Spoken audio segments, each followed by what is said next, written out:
Reading spooky stories from all 50 states. Today we're talking about Colorado.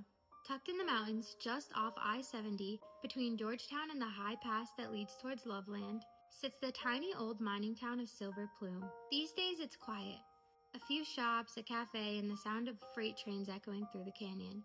But locals still talk about the Phantom Miner, a figure who's been seen along the cliffs near the old mine shafts for more than a century.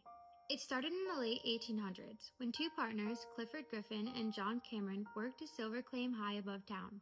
Clifford was known to be kind and quiet. He built a small home up in the gulch where he played violin each night, the sound drifting down through the valley.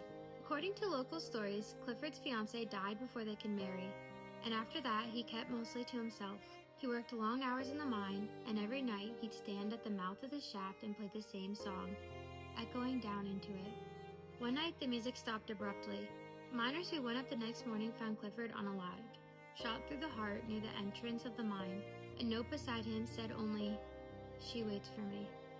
They buried him right there, above the shaft, and marked it with a wooden cross. Ever since, people have claimed that on certain nights, usually when the snow is melting and the canyons filled with fog, they can still hear faint violin music drifting from the cliffs above the Silver Plume. Hikers say that they've seen a lone lantern swinging near the old mine openings, too high and far away from any trail or person to stand. One man camping in the area in the 1980s said he woke up just before dawn to find the sound of a violin playing. It was slow and mournful, but clear. When he stepped out of the tent, it stopped instantly. The air smelled like smoke, and he said he felt someone was standing just behind him.